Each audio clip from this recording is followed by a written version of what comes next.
Camargo negociando esos acuerdos de colaboraciones eficaces. Esos son los hechos en concreto, de los cuales hay mucho, pero sé que por la premura del tiempo pues no se podían explicar a mayor profundidad, pero básicamente esa es la plataforma que nosotros le llamamos fáctica, jurídica y probatoria con que cuenta el Ministerio Público. Fiscal Curruchiche, ¿quién del Poder Judicial guatemalteco da vía libre a la solicitud que ustedes habían entablado en contra de Iván Velázquez y de la fiscal de Colombia, Luz Adriana Camargo? El juez natural, el juez contralor de la investigación, fue recusado por uno de los sujetos procesales, por lo que las actuaciones fueron elevadas a una sala de apelaciones, conformada por 3 magistrados titulares y 2 suplentes. Ellos analizan el requerimiento, los 3 por unanimidad acogen la solicitud del Ministerio Público. Entonces, ellos son los que han autorizado esas órdenes de aprehensión. Claro, se ha cuestionado ahora de que si la sala tenía facultad o no. Si la tiene, ese tema ya está agotado en Guatemala. Hay suficiente jurisprudencia, tanto de las salas de la Corte Suprema de Justicia y los fallos de la Corte de Constitucionalidad, donde se establecen de que cuando un juez natural está recusado, la sala hace acopio de esa jurisdicción y de esa competencia, y de hecho tiene facultad para hacerlo. Y es más, en el año cuando estaba la CICIG y la FESI y el señor Iván Velázquez estaba en Guatemala, pues las salas de apelaciones muchas veces dictaban sobreseimientos, es decir, se ponía fin al proceso penal y nadie decía nada. Entonces, básicamente en ese aspecto las salas sí están facultadas para emitir órdenes de aprehensión. Señor fiscal Curruchiche, hay dudas también sobre esta sala porque según varios medios de comunicación guatemaltecos ha sido la misma que aparentemente de forma irregular ha tenido actuaciones en el caso del periodista José Rubén Zamora, a quien el mundo libre, los periodistas están pidiendo su liberación y se ha negado a hacerla. ¿Qué tiene que ver esta misma sala que avala la orden de captura contra Iván Velázquez y Luz Adriana Camargo con el caso del periodista José Rubén Zamora? Bueno, yo soy muy respetuoso de las resoluciones judiciales. La sala ha conocido el caso del señor José Rubén Zamora Marroquín, que se lleva en esta fiscalía, en donde si nos retrotraemos al tiempo y al espacio, pues lograremos establecer que el señor fue condenado a 6 años porque hay 300,000 quetzales en efectivo que él había ordenado que se incluyeran en un banco del sistema por el delito de lavado de dinero. En sí, esta sala es la que nos ha dado ahora la orden de aprehensión, pero son procesos totalmente distintos, totalmente que difieren uno del otro. Y yo no podría hacer mayores comentarios, mayores señalamientos. Señalamientos siempre van a haber, porque hay personas a las que no les gustan las resoluciones que se adopten, pero el mismo Código Procesal Penal de la República de Guatemala establece que cuando usted esté de desacuerdo con una resolución judicial, pues usted tiene la facultad plena para impugnarla ante los órganos superiores. Pero esta no es una persecución de la justicia guatemalteca contra un periodista que ha venido denunciando la corrupción que incluso los toca a ustedes, toca a la Fiscalía guatemalteca, señor Curruchiche. Bueno, en el caso ahora del señor José Rubén Zamora Marroquín, ha habido una serie de procesos de denuncias. Él ha hecho sus requerimientos. Recordará usted de que en una ocasión él fue dejado en libertad. Nosotros apelamos esa resolución. Él regresó a prisión, actualmente está en prisión. Son las instancias las que deben de establecer quién tiene la razón y quién no la tiene. En ese aspecto, pues él ha estado en total libertad de presentar los recursos correspondientes. Me parece que está pendiente que se resuelva un amparo que él presentó, pero eso ya son situaciones del Poder Judicial, no del Ministerio Público. Claro. Señor Curruchiche, ¿por qué ustedes piden la captura de Iván Velázquez, exministro de Defensa de Colombia, de Luz Adriana Camargo, por el delito de tráfico de influencias? Según ustedes, ¿qué hicieron ellos o qué ofrecieron a cambio de qué? ¿En qué se concretaría ese delito? Bueno, los delitos de tráfico de influencias es cuando, en este caso, se otorgan beneficios por 500,000 quetzales a los empresarios de Odebrecht y logran solventar su situación jurídica. Pero el punto toral acá es esa serie de correos electrónicos, esos audios que existen, que fueron proporcionados por como le digo, por el testigo A, y básicamente ahí se resumen parte de esa investigación en esos audios, y en esos correos electrónicos. Ahí claramente se logra establecer, no recuerdo qué fecha hay, pero hay un correo donde se da una reunión y dice el colaborador, el testigo A, que en esa reunión aparece y llega Iván Velázquez, Tel Maldana, los exfiscales, los abogados, y ahí acuerdan la forma de cómo se va a dar este acuerdo. En una parte del correo electrónico dice Luz Adriana Camargo de que van a ir con la jueza y le van a señalar la fecha a la jueza, y efectivamente ese mismo día por la noche dice, hoy fuimos con la jueza y ella está de acuerdo y señaló las fechas 7, 8, 9 y 11 de septiembre, y efectivamente se llevan a cabo esas audiencias.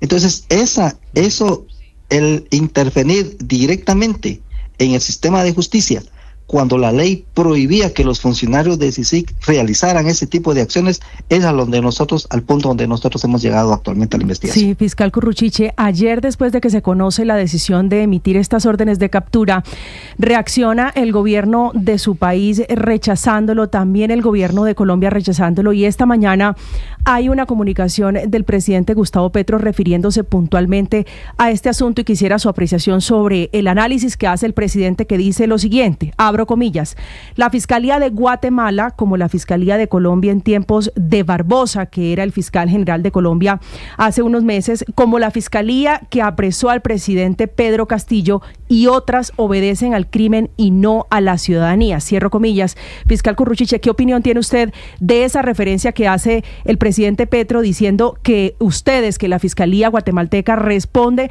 a intereses y responde al crimen? Yo únicamente me puedo referir a aspectos técnicos y jurídicos de la investigación penal.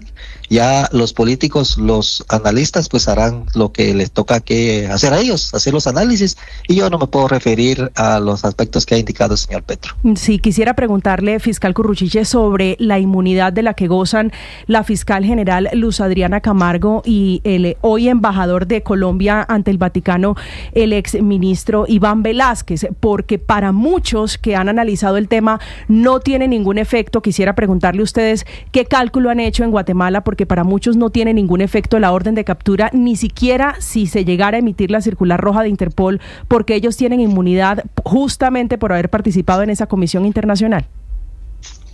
El artículo 10 del decreto 35/2007 que emitió el Congreso de la República de Guatemala específicamente se refiere a que el comisionado de la CICIG gozará de los privilegios e inmunidades como agente diplomático. Lo establece la convención como de conformidad con la Convención de Viena sobre Relaciones Diplomáticas del año 1961. El señor Iván Velázquez tenía la calidad de diplomático y esta cesa al momento que deja el cargo. Recuérdese que él se le declaró non grato en el año 2018, 2019, no recuerdo, doctor, pero esa convención de Viena... Naciones Unidas le prolongó la inmunidad, sabiendo, como sabe, que la justicia de Guatemala está totalmente politizada. Y sobre eso, el mismo Naciones Unidas indica en una comunicación oficial que tuvo con el gobierno de Guatemala y que yo no tengo aquí a mano ese documento, donde ellos indican de que la comisión funcionó de manera independiente y que no dependía de Naciones Unidas. Entonces, esa es la controversia que hay. Si CICIG no era de Naciones Unidas, ¿por qué ahora ellos dicen que sí? ¿Y por qué en la comunicación oficial dicen que no? Entonces, voy a obtener ese documento y con mucho gusto se lo voy a enviar a usted, porque Naciones Unidas se retrotrae y dice, no, es que la CICIG era un organismo independiente que no dependía de Naciones Unidas, no funcionaba bajo el amparo de Naciones Unidas. No, yo tengo la información exactamente contraria. No solo dependía de Naciones Unidas, sino tan tenía inmunidad diplomática que la prorrogaron en el 2023. Igual, pero cuando usted viene y logra establecer, de acuerdo a la instrucción 5/2012 que emitió la fiscal general, al acuerdo bilateral del Ministerio Público con CICIG, al convenio de Naciones Unidas, usted logra establecer que se actuó al margen de la ley, no estaba dentro de sus facultades hacer ese tipo de negociaciones, y eso ya lo retrotrae a usted ya queda fuera de esas inmunidades que le otorga la convención. Y de hecho, con la señora Luz Adriana Camargo, con mucho respeto, ella sí adquiere la calidad, y que de hecho en el propio acuerdo se establece que ella no le aplica la Convención de Viena sobre Relaciones Diplomáticas del año 61, sino que como misiones de la ONU, pero siempre y cuando se apeguen al mandato que se les había otorgado. Ella comparece en las propias instalaciones de Odebrecht, porque así nos lo dice el testigo, que ella llegó al 14 nivel de las instalaciones de Odebrecht a negociar esos acuerdos de colaboraciones eficaces, fuera totalmente del mandato que se le otorgó, fuera de lo que establece el Código Procesal Penal, de la Instrucción 5/2012 y del convenio bilateral que firmó en su momento el MP y la CICIG. Señor Curruchiche, señor fiscal, ¿qué van a hacer ustedes adentro de Guatemala si el propio presidente de su país, el presidente Arévalo, dice que estas decisiones que ustedes tomaron son irresponsables y espurias y que no tienen sustento legal? Hoy en la mañana estamos abriendo una investigación en contra del señor Bernardo Arévalo, porque emitieron un comunicado en una clara interferencia en contra del Poder Judicial. El Ministerio Público es un ente autónomo e independiente. Entonces vamos a iniciar las acciones penales correspondientes. O sea, señor Curruchiche, hay una separación de poderes y es por eso que nosotros hemos logrado, y de hecho anoche estábamos haciendo el análisis constitucional, jurídico y técnico sobre las acciones a tomar. Recuérdese usted quién es el presidente de Colombia, quién es el presidente de Guatemala. Recientemente incluso vino una relatora de Naciones Unidas y resulta que cuando se le cuestiona en el Congreso ella dice que no viene por parte de Naciones Unidas y que el presidente lo invita. Ella emite un informe y básicamente son esos hechos.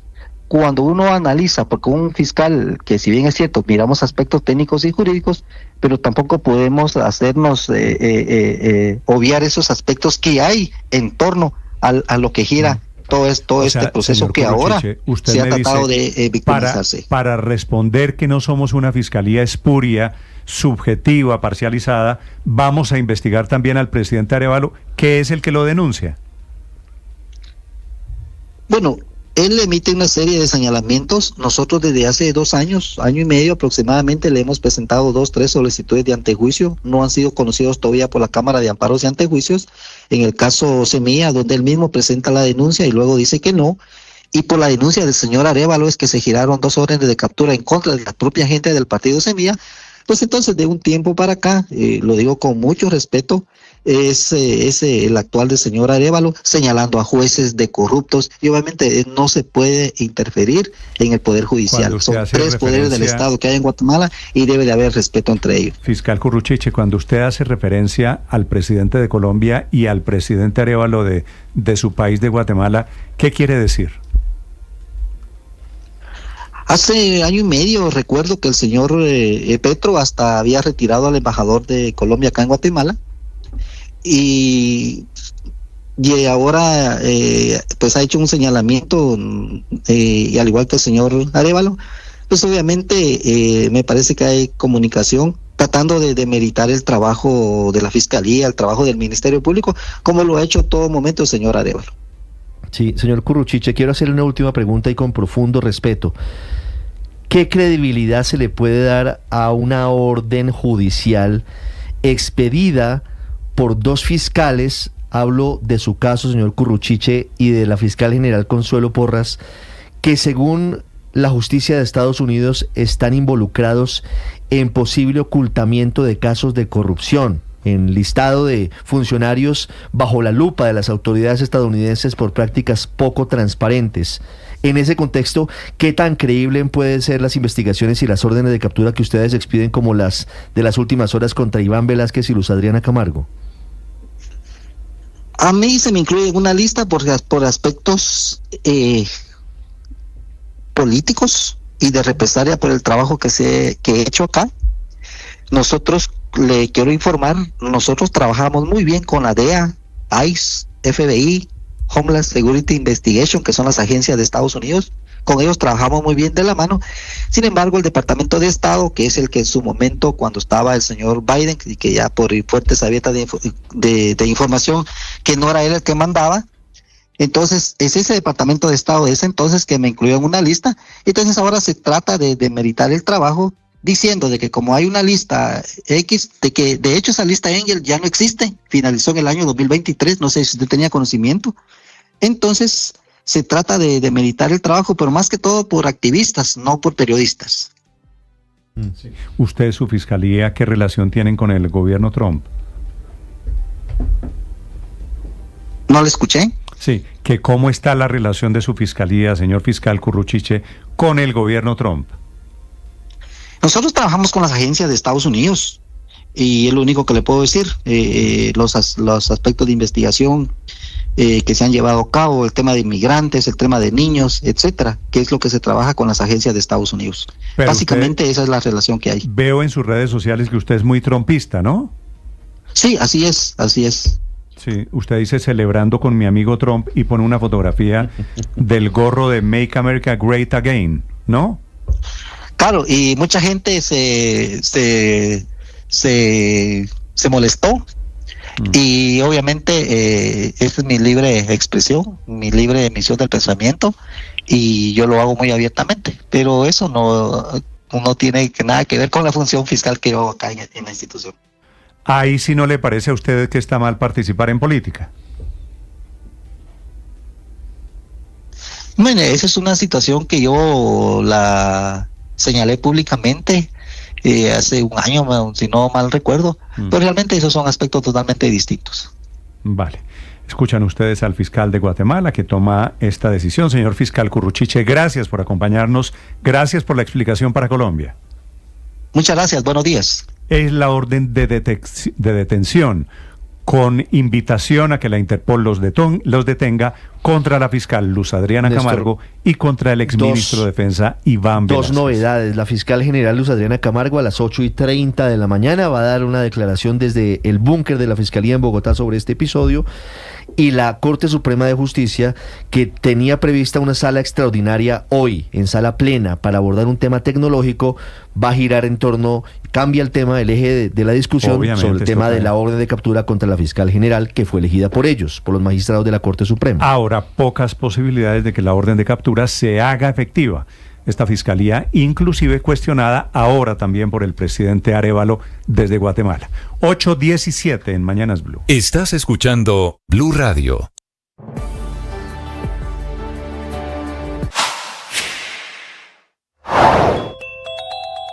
Junta directiva hoy de Ecopetrol, o en realidad cuarta junta consecutiva extraordinaria para analizar el otro sí del escándalo con la firma de abogados Covington & Burlington, firma contratada por Ecopetrol para medir el impacto al interior de la Bolsa de Valores de los Estados Unidos de todos los líos jurídicos que enredan al presidente de la compañía, Ricardo Roa, al frente de la petrolera desde hace 2 años, exactamente desde el 24 de abril del año 2023, durante los cuales ha estado inmerso y salpicado en una serie de escándalos, como por ejemplo la violación de los topes de la campaña Petro Presidente, la compra de un lujoso apartamento a precio de ganga al petrolero venezolano Serafino Yácano, los negocios con el fallecido empresario William Vélez y también otros contratos de su pareja sentimental. No obstante, se ha sostenido a la silla como pocos, y hasta esta mañana nada que presenta su renuncia a la Junta, o no, al menos hasta esta hora, a las 6:38 de la mañana. Pero eso sí, crece la presión para que se vaya del puesto más importante de Colombia después del presidente de la República.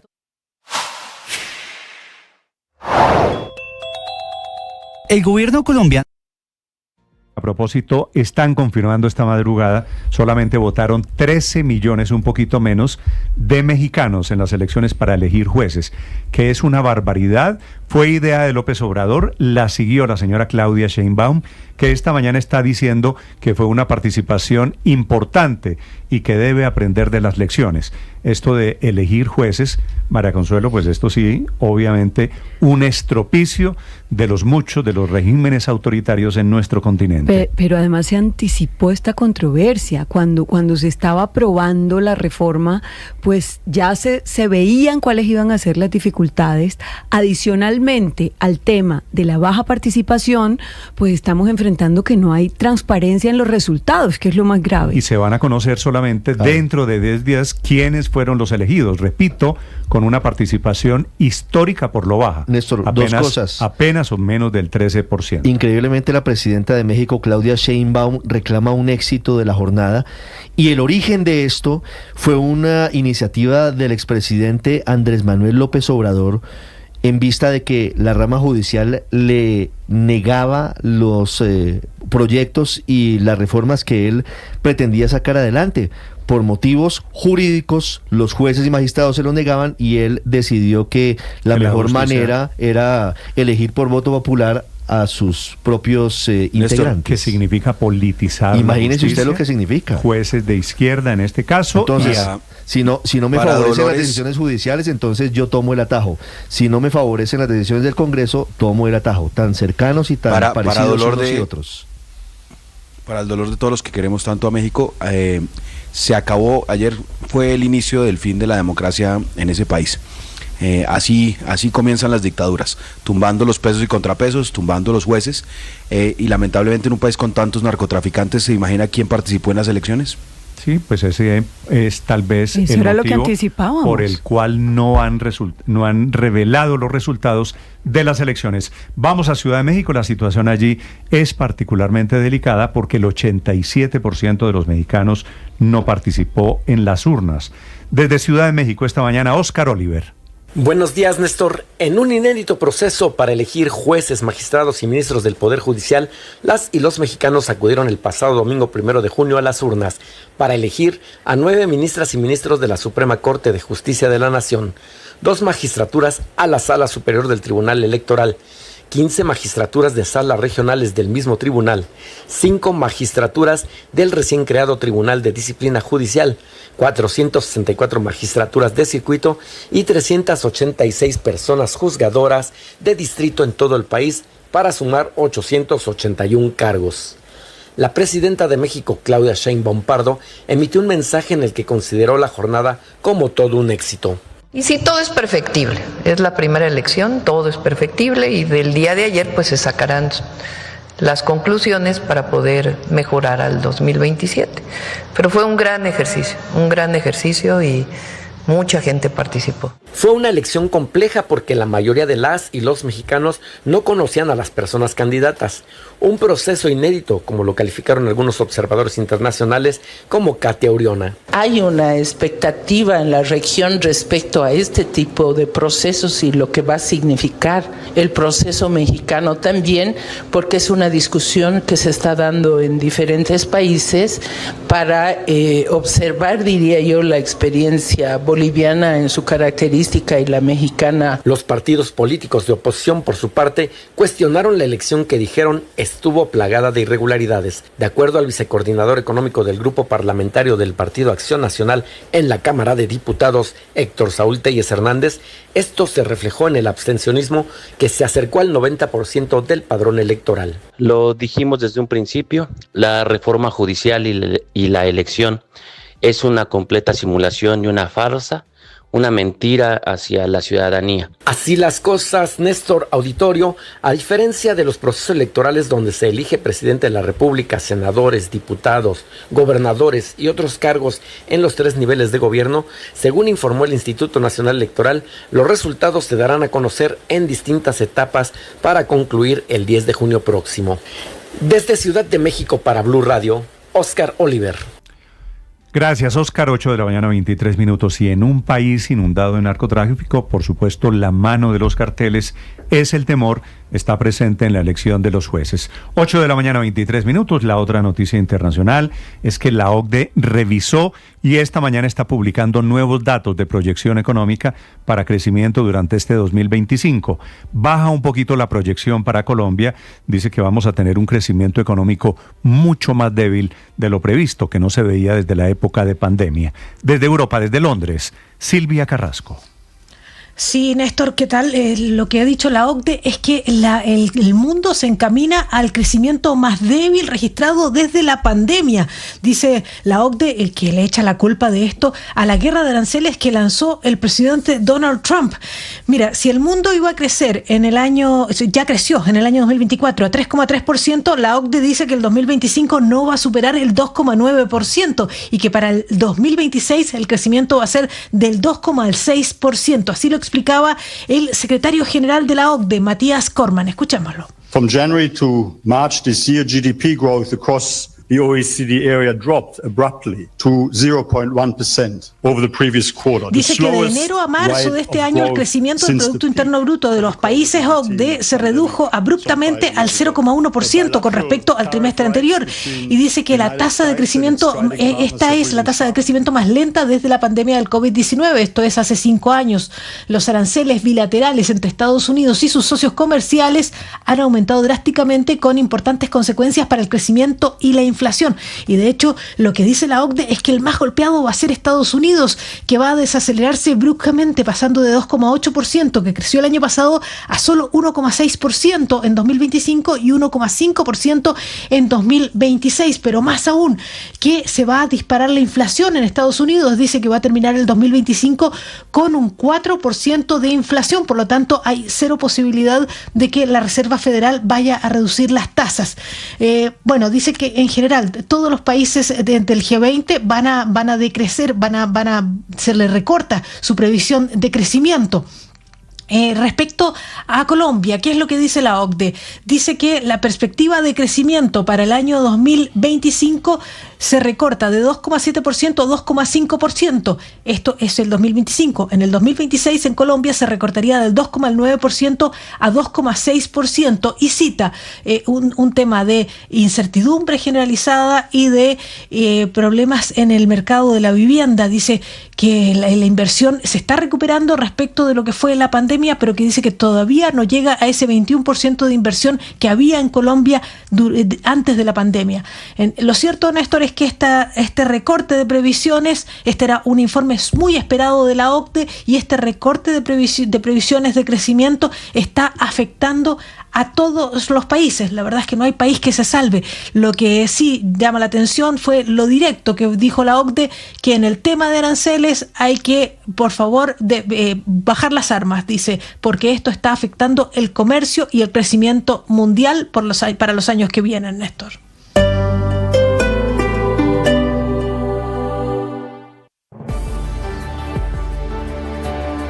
Prepárate, ya viene Blue Radio, radio eliminatoria.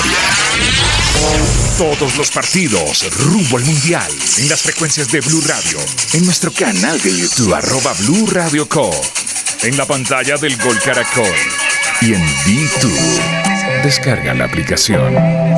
Somos Blue Radio. Más que radio, más, mucho más. Con la Selección Colombia siempre.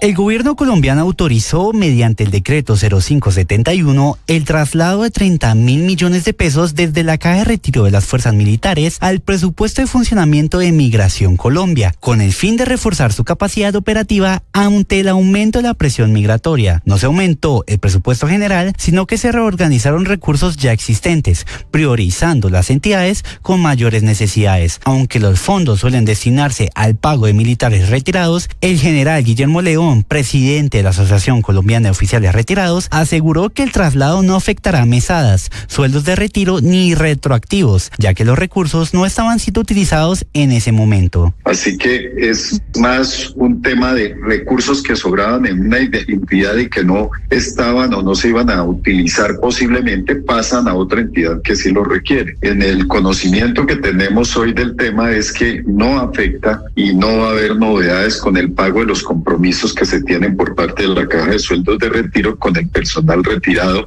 y que recibe los estipendios por parte de esta institución. El general León también añadió que la liquidación del retroactivo ya está lista y solo falta la firma de un decreto del gobierno para realizar el desembolso.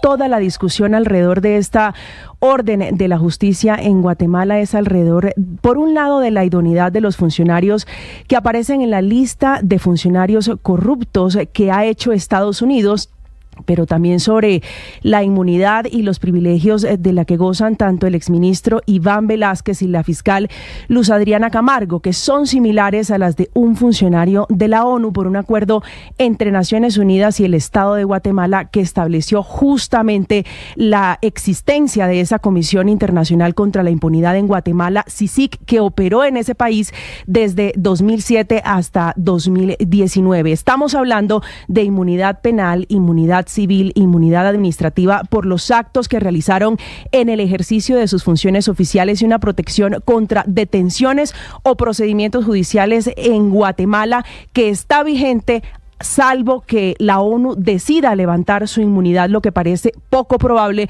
porque desde 2023, cuando la justicia guatemalteca inició esta causa, inició esta investigación, ese organismo, la ONU, reiteró que esa inmunidad sigue vigente.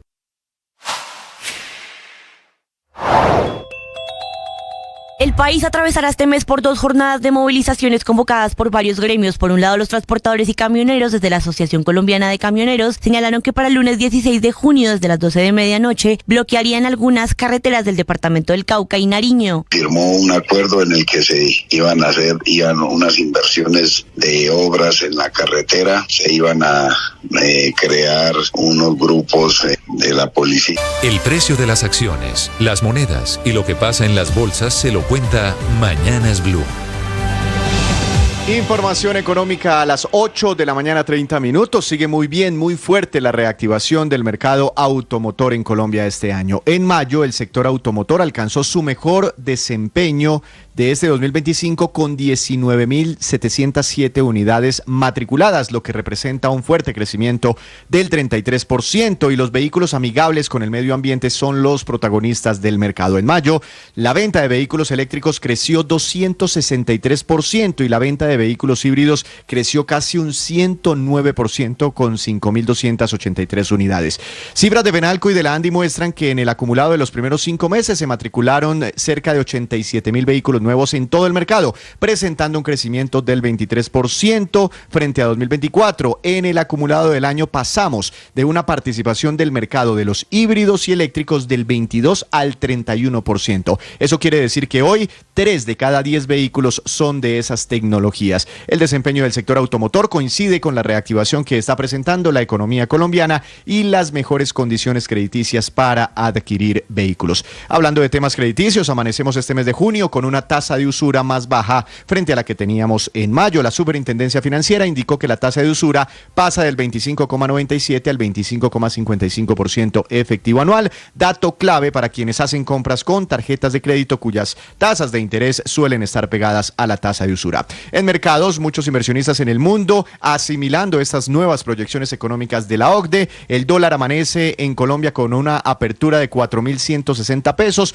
luego registró un precio mínimo de 4.142, cotización promedio a esta hora 4.148 pesos, prácticamente los mismos precios del viernes anterior. En el mundo el dólar sube 0,47% frente a las principales monedas. El euro, relación euro-peso colombiano, cae 13 pesos, 4.729 pesos es esa relación, y el petróleo de referencia Brent está superando los $65 por barril en este momento, subiendo 0,70%. Así amanece la economía, así amanecen los mercados. Víctor, 8 de la mañana, 33 minutos. Atención, se está conociendo esta mañana la ruta de los lanzacohetes que dice el presidente Gustavo Petro, que descree del comunicado de la policía que dice eso eran carcasas viejas, no funcionales. El presidente Petro sigue en la teoría de que había un plan para atentar en su contra y que eso que fue encontrado, Ricardo, en el centro de Bogotá, ¿cómo le decimos a eso? Eso es... sí, son los restos. Carcasas son o chatarra desechos de dos fue... lanzacohetes. Exactamente. Y ya le voy a contar la historia. Chatarra o desecho, sí, o residuos de algo que fue un lanzacohetes. El presidente Petro dice que esa es la confirmación, que no entiende por qué la policía lo desestima. Es la confirmación de un atentado que se estaba planeando en su contra. Sí, Ricardo. Eso es parte de la teoría que el presidente Petro durante el fin de semana estuvo ambientando en sus redes sociales, del motivo por el cual estuvo desaparecido 3 días la semana anterior, e incluso en la agenda que había en Montería con el presidente de Panamá. Esta historia en particular, la de los desechos de los Rockets, se desarrolló entre el 19 y el 20 de febrero de este año, tiempo en el cual se produjeron 3 hechos. Una pareja deja en la vía pública una bolsa de basura con 2 lanzacohetes. Ya vamos a mirar las imágenes de las cámaras de seguridad. Minutos después, ahí están las cámaras de seguridad que captan el momento en el que esa pareja abandona una bolsa con los desechos que son los lanzacohetes. Minutos después los encuentra un habitante de la calle, quien intenta venderlos como chatarra y al no conseguirlo decide entregarlos a la policía. Según la información que tienen las autoridades en Bogotá, el habitante de calle, plenamente identificado y que rindió testimonio ante la justicia, encontró los lanzacohetes el 19 de febrero y se los entregó el 20 de febrero a un policía adscrito al GOES, Grupo de Operaciones Especiales, porque no se lo recibieron en una empresa recicladora. ¿Cómo es la historia? Los investigadores, Néstor, hicieron la verificación de las cámaras de seguridad del sector, en las que se observa que el habitante de calle recogió los lanzacohetes el miércoles 19 de febrero a las 8:06 de la noche en la esquina de la calle Sexta con Carrera 24 en medio de unos escombros.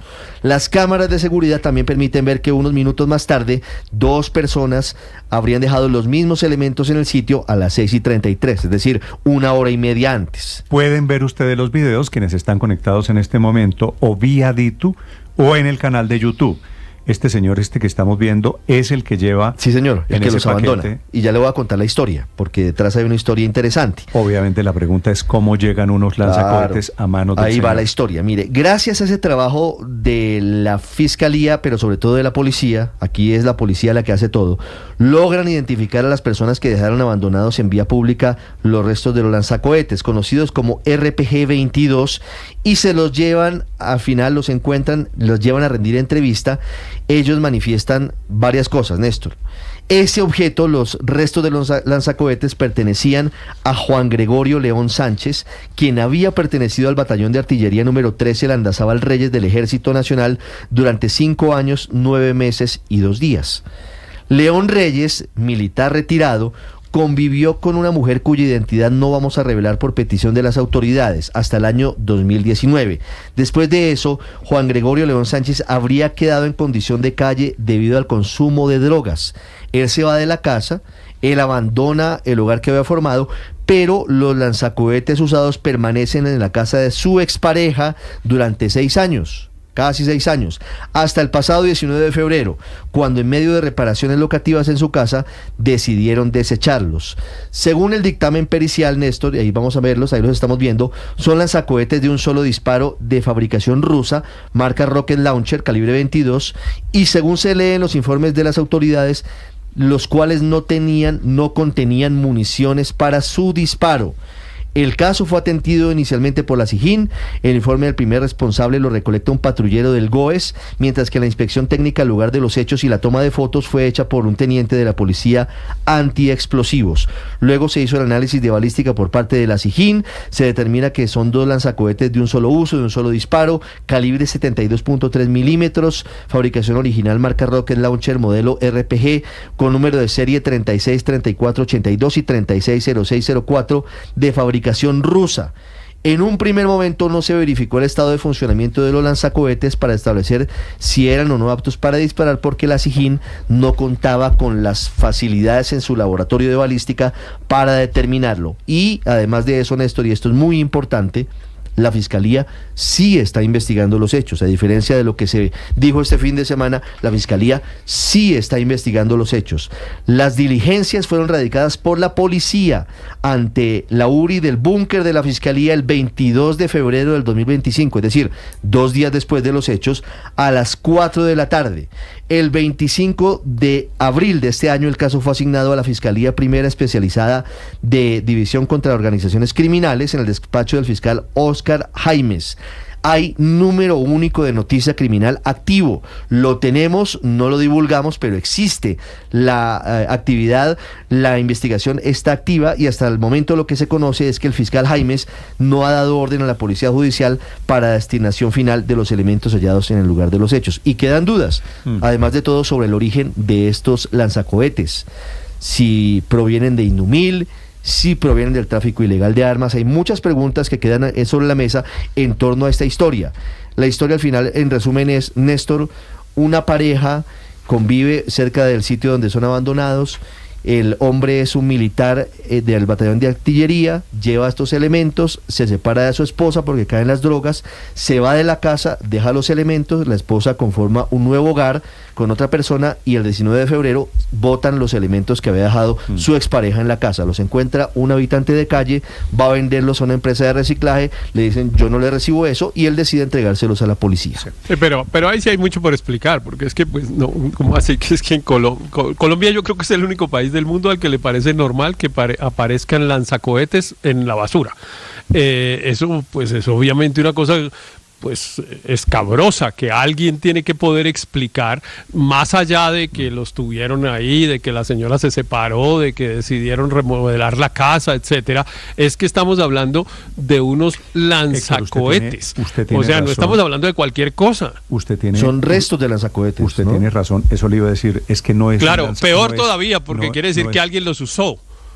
Sí, alguien usó los cohetes. Pero por eso hay parte de esta historia. Todavía. A ver, la parte de esta historia de quién es ese alguien que los usó, Ricardo, es la primera etapa. Claro, pero la historia es que la del señor Juan Gregorio León era un militar del batallón de artillería número 13 Landazábal Reyes. ¿No sería que lo utilizaron en el batallón y él se lleva los pedazos para la casa? Y es posible que eso pase. Y es que se hace así, es que eso es lo normal. Y eso es ilegal. Eso es lo obvio. Eso es ilegal. Sí. Eso es lo obvio que se usan y entonces la gente se lleva los restos. No, esa teoría no la podemos aceptar. No es lo normal, pero es muy usual. Usted tiene razón en que eso suena muy raro, en que un señor militar se llevó los lanzacohetes. A mí también me parece muy raro. Pero de ahí a decir que era un atentado contra el presidente de la República, también hay un trecho inmenso. Eso es otra cosa. ¿No? Eso es otra cosa, pero en este país tampoco es bueno estar despreciando las amenazas de muerte, Néstor. En este país han matado mucha gente. Yo no las estoy despreciando. Por cosas además muy deleznables. Lo que pasa es que al presidente de la República lo quieren matar, eso no hay duda, Néstor. Y lo quieren matar hace 40 años. A todos los presidentes de Colombia los quieren matar. Al expresidente Álvaro Uribe, al presidente Juan Manuel Santos, al presidente Duque le tiraron unos roquetazos en Cúcuta. Héctor, sí es cierto, todo eso es cierto, pero es la policía la que está diciendo es un lanzacohetes viejo, inservible, con el cual no se podía disparar. La policía tiene esta información desde el 19 de febrero. Están en eso, la policía no ve creíble. La policía, cuyo comandante, por supuesto usted lo sabe, es el presidente Gustavo Petro, la policía está diciendo no hay un atentado ahí. Usted tiene razón en que es muy raro el cuento de un señor llevándose el lanzacohetes para la casa y resulta que el dueño de la casa saca el lanzacohetes, más raro todavía, Ricardo. Eso es cierto. Y que la casa queda a 1,5 kilómetros de la casa de Nariño, pues también es un hecho sospechoso. Es decir, ahí no hay nada para despreciar a mi modo de ver. ¿Le iban a dar al presidente con un lanzacohetes que no se puede usar?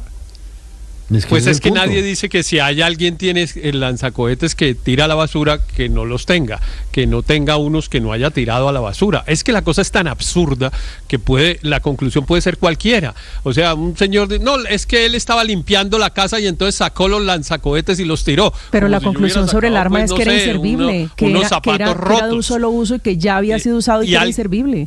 Que era basura, pero ¿quién tiene lanzacohetes en su casa? Un militar retirado. ¿Quién dice? Un militar retirado. ¿Quién dice que Héctor, pero es que esa no es una explicación aceptable. ¿Cómo así que un militar retirado tiene lanzacohetes en su casa? Héctor, yo le concedo que un militar retirado no se lleva los lanzacohetes. ¿Qué pasó? Es que no lo estamos defendiendo, sino son los hechos. Pero además, que los hechos sean raros, en eso estoy de acuerdo con usted, Héctor.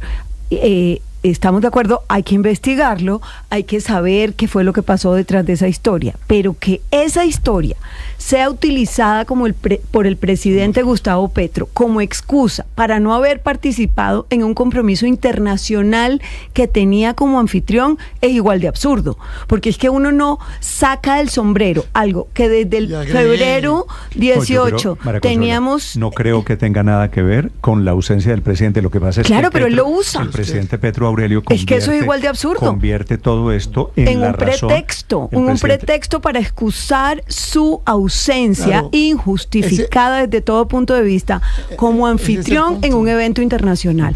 Eso es lo grave. El presidente termina hablando de mis propios equipos de investigación. Perdón, ¿y cuáles equipos? Imagínese usted. Técnicas de ¿Quién los controla? Técnicas de clandestinidad, que me parece Pues supongo yo que se refiere a las técnicas de clandestinidad cuando estaba en el M-19. Esta clandestinidad, hoy siendo jefe de Estado, es un poquito diferente. Y le agregó no solo la no ida a Montería, sino los 2 días sin trinar como mecanismo de autoprotección contra carcasas de lanzacohetes. Pero ¿cómo se da cuenta usted, Aurelio? La verdad es que cuando empata las dos historias no empatan. Yo estoy de acuerdo con Héctor, pues que es una rareza. No, es raro el cuento. Vamos a convenir, Aurelio, el cuento de los lanzacohetes, que un militar se lleva el lanzacohetes para la casa, que lo encuentra un señor que lo lleva a la basura. Todo eso es rarísimo y merece una explicación mucho más fundamental. Pero es más raro empatar eso con el cuentazo de por qué no fue a Montería o por qué duró 2 días, 60 horas sin echar trinos. Esas sí cuentos y ya, ahí sí ya me queda a mí como difícil empatar la cosa, ¿no? Porque pues la verdad es que la ausencia en Montería, Néstor, sí fue una falla pues de una gravedad enorme de el tema que tenía que ver con la AEC y traer a los presidentes de las islas del Caribe de Panamá y dejarlos con los crespos hechos, Aurelio, por fuerza mayor, porque lo dijo la canciller. Entre otras cosas, si había un problema de seguridad para el presidente Petro en esa cumbre, pues era para todos, claro. No entonces la pregunta es, ¿por qué no cancelaron la cumbre si había un problema de seguridad? Porque no necesariamente iba a ser allá, pero bueno, es que nadie ha dicho que lo iban a matar en Montería, pues digamos, la teoría del presidente es que lo iban a matar en el recorrido, me imagino que hacia el aeropuerto, o en fin, pero a mí sí me parece que hay una cosa gravísima en lo que dice el presidente, que lo acaban de señalar ustedes. ¿Cómo así que el presidente tiene unos cuerpos de investigación propios? No sé, por eso lo leí. Eso realmente me parece escandaloso. Es muy grave. ¿Quién controla eso? Escandaloso. ¿Cómo así que el presidente tiene unos cuerpos de investigación propios? ¿Qué es lo que investigan? ¿Con qué instrumentos? ¿Chusan los teléfonos? ¿Siguen a la gente? ¿Cómo es que consigue esos cuerpos de investigación la información para hacer sus investigaciones? Eso sí realmente me parece una cosa que realmente no deberíamos dejar pasar, Héctor, de la declaración presidencial. Por eso lo mencioné, también estoy de acuerdo con eso, porque el presidente dice, yo inicié con mis propios equipos la investigación. No sé qué quiere decir con mis propios equipos. Y la pregunta es, ¿esa gente le dio, su equipo de investigación le dio traslado eso a la policía? ¿Le dio traslado a la fiscalía? ¿Son policías? Hago preguntas sobre quiénes son el equipo. Porque uno podría entender cosas, digamos, Ricardo, perdóneme, hago la siguiente pregunta. Policía. ¿Quién paga los equipos, lo que el presidente llama mis propios equipos de investigación? ¿A quién le responden esos equipos de investigación? ¿Quién los controla? ¿Son institucionales? ¿Son ex M-19? ¿Son militares? ¿Son paramilitares? ¿Le reportan a quién? ¿Quién es el militar o quién es el policía o quién es el experto en temas de seguridad? Lo más parecido a eso fue el DAS en su momento, que era la policía del presidente de la República. Dicho eso... En este caso, lo único que se me ocurre es que la Dirección Nacional de Inteligencia esté haciendo esas labores. Y sí quisiera saber quién está ejerciendo los controles sobre las funciones y los límites de esos funcionarios. Voy a saludar al secretario de Seguridad en Bogotá. Pero algo que no podemos, por favor, menospreciar es que en este país, donde atacaron al expresidente Uribe con lanzacohetes, donde le dispararon al helicóptero del expresidente Duque con armas también de largo alcance, pues encontrarse unos lanzacohetes, unos trozos de lanzacohetes que si bien pueden tener algo de antigüedad, justamente en este tipo de equipamientos, la recuperación de ese armamento, equipamientos hechizos con de pronto armas viejas, pues puede utilizarse también para un atentado. Yo eso jamás lo menospreciaría, pero definitivamente lo que es inaceptable. Lo que usted llama con antigüedad, la policía, y es la policía, y el presidente Petro le hace el reclamo público, es la policía la que dice que son unas carcasas que ya no son funcionales, unas carcasas con las cuales no se puede lanzar un cohete. 8:48 minutos. Doctor César Restrepo, secretario de Seguridad en Bogotá, buenos días. Buenos días, Néstor, y saludos a todos en la mesa y una feliz semana para su audiencia y ustedes también. Lo mismo para usted, doctor Restrepo. ¿Qué sabe el gobierno de Bogotá? ¿Era un atentado contra el presidente Petro en el centro de Bogotá? Yo me remito a los hechos conocidos el 20 de febrero, y es que un habitante de calle el día 19 de febrero encuentra unos tubos, no unas armas. Las armas, para que funcionen, tienen que estar completas, tienen que estar sin... Estas en particular tienen que estar dispuestas para el uso, porque esto es de un solo uso. Son unas carcasas o unos tubos, uno podría llamar, esa persona la entrega, le avisa a la policía que encontró esos desechos ahí, y la policía hace una investigación, identifica a las personas que depositan eso en la basura, hace unas entrevistas, en las entrevistas se encuentra que hay un propietario de esa basura, o de esos elementos usados que son dispuestos en una casa de habitación, y la dueña de la casa de habitación los tira a la basura, y después de recolectar toda la información con las entrevistas, la policía procede con todos los procedimientos que determinan estos casos para informar y dejar documentado, tanto así que se determina una noticia criminal en la fiscalía que es la encargada de desarrollar la investigación. Y esos son los hechos. Doctor Restrepo, ¿lo que usted llama tubos son lanzacohetes? No, tubos que hacen parte, cuando no son usados, de un armamento que se llama RPG, que es un lanzacohetes. Por eso, ¿y por qué me dicen no, pero sí? Si es, pues si porque son... un lanzacohetes tiene los tubos y tiene la munición. Pero entonces, ¿fueron lanzacohetes en algún momento? Sí, las fuerzas militares tienen ese tipo de armamento en sus unidades de artillería. No sé en Colombia cuáles sean los inventarios en este momento. Y una vez se utilizan, o en operaciones o incluso en entrenamiento, pues quedan unos sobrantes, y esos sobrantes tienen que tener una disposición definida por el reglamento disciplinario y por el reglamento, digamos, operativo de las fuerzas militares. Esto han pasado 3 meses, esto fue 20 de febrero a marzo, abril, mayo, 3 meses largos.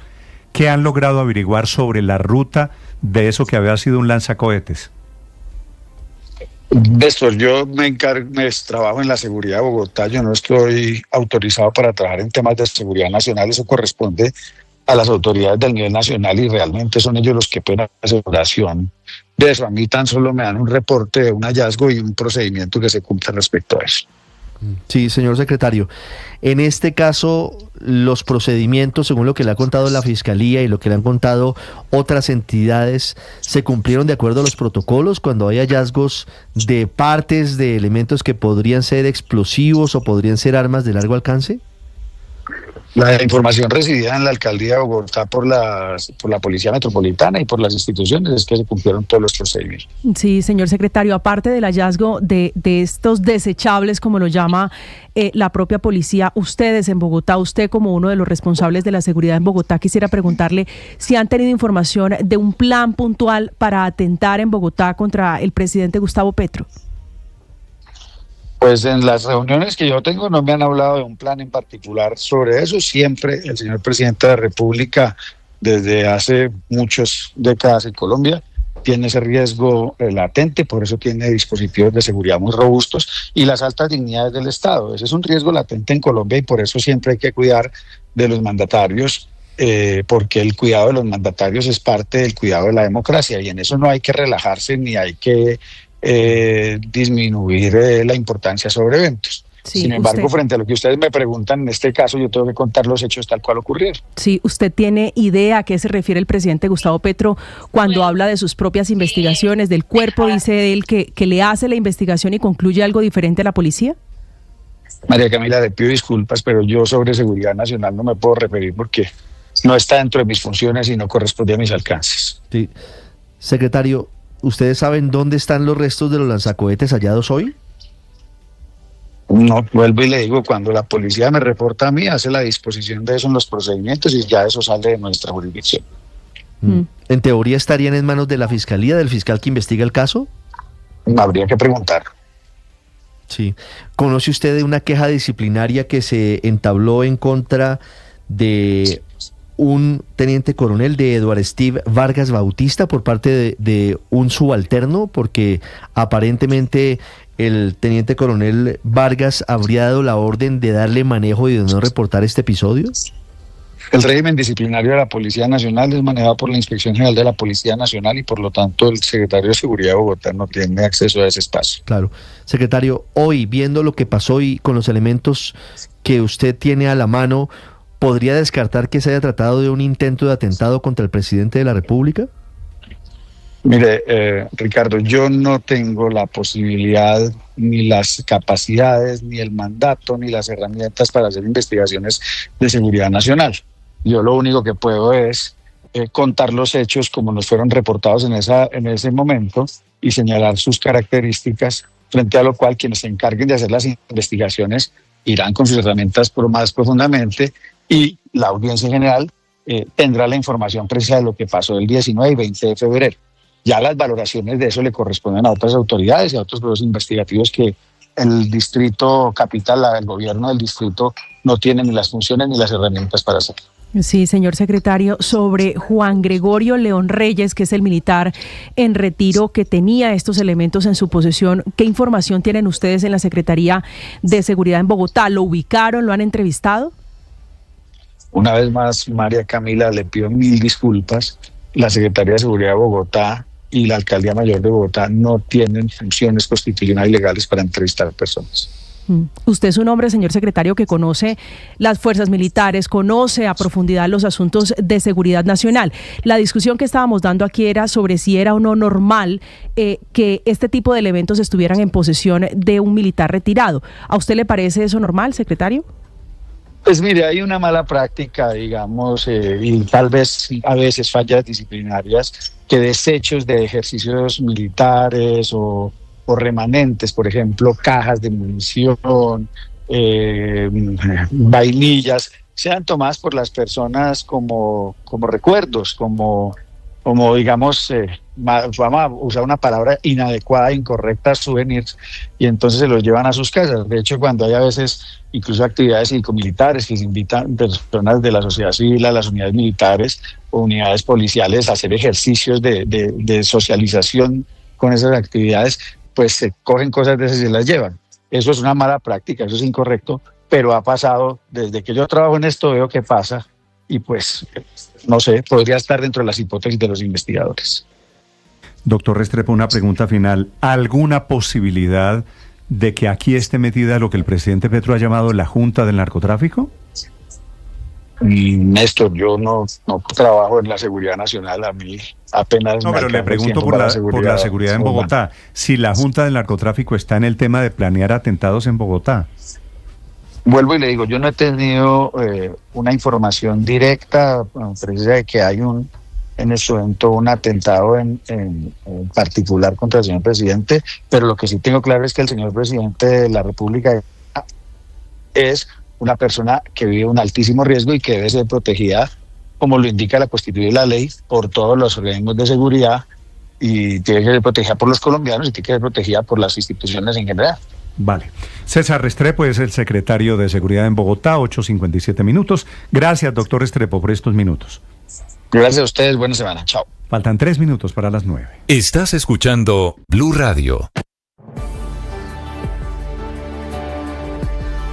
Una frase que es atribuida a Albert Einstein, pero que no hemos encontrado en ninguno de sus textos, es que la locura es esperar resultados diferentes haciendo siempre lo mismo.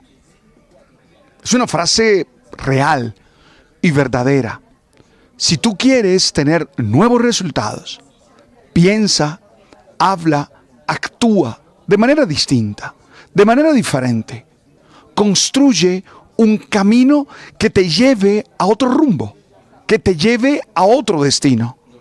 No puedes tú seguir actuando de la misma manera, porque vas a tener los mismos resultados. Te lo digo en tu relación de pareja. 8:58 minutos. Atención, el hombre que va a manejar el equivalente de los desastres, de las emergencias aquí, es la Unidad Nacional de Gestión de Riesgo, ¿cierto? Sí, señor, don Carlos Carrillo. El hombre que va a manejar el equivalente en Estados Unidos ha dicho esta mañana que no sabía que había huracanes y temporada de huracanes en Estados Unidos, que está comenzando. Imagínense la genialidad del hombre. Berraco. Lo tienen levantado en Estados Unidos. O sea, obviamente parece una chiste. broma. Creo que en eso estamos un poquito mejor. ¿No fue una broma, no? Pues es que parece una broma, parece un chiste. Pues claro que no, le están lloviendo críticas y le toca salir a decir, adivine qué, que fue malinterpretado, que fue sacado fuera de contexto. Desde Dios. Washington, Juan Camilo Merlano. Néstor, y que sí, que se trató de un chiste. Causaron tanta inquietud e incomodidad los comentarios del administrador de la Agencia Federal para el Manejo de Desastres, conocida como FEMA, David Richardson, ante su equipo este lunes en una reunión a puerta cerrada que se filtraron. Lo primero es que la temporada de huracanes en Estados Unidos arrancó el domingo y se extiende hasta el 30 de noviembre.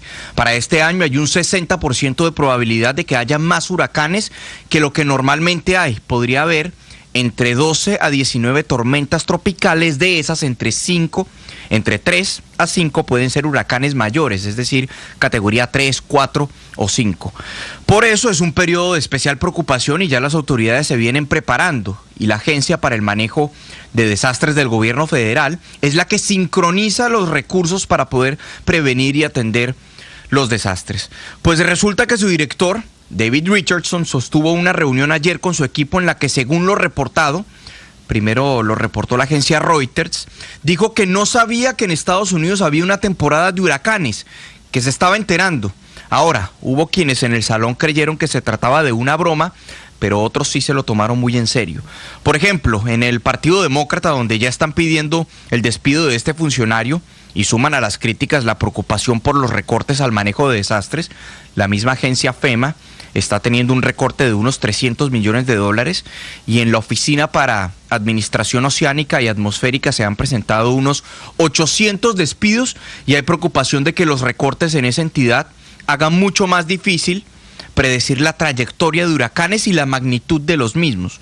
Por eso es que los comentarios de la administración de FEMA cayeron tan mal, a tal punto que al Departamento de Seguridad Nacional le tocó sacar un comunicado aclarando que fue víctima de, abro comillas, intentos mezquinos de presentar falsamente una broma, un chiste, como una política de la agencia, cierro comillas, y que, contrario a lo que se está diciendo, están listos para atender la temporada de huracanes. Es la defensa entonces tanto del Departamento de Seguridad Nacional como de la agencia FEMA frente a estas críticas por cuenta de los comentarios hechos por el administrador Richardson en esta reunión, cuyos detalles se filtraron, Néstor. Increíble eso, gracias Juan Camilo, son las 9 de la mañana, 1 minuto. Atención, se acaba de caer el gobierno de lo que antes llamábamos Holanda, Países Bajos. Acaba de renunciar el primer ministro. Esta madrugada muy temprano les contamos, había perdido el respaldo de un partido de la derecha, o mejor, de la extrema derecha. Desde Europa, Enrique Rodríguez.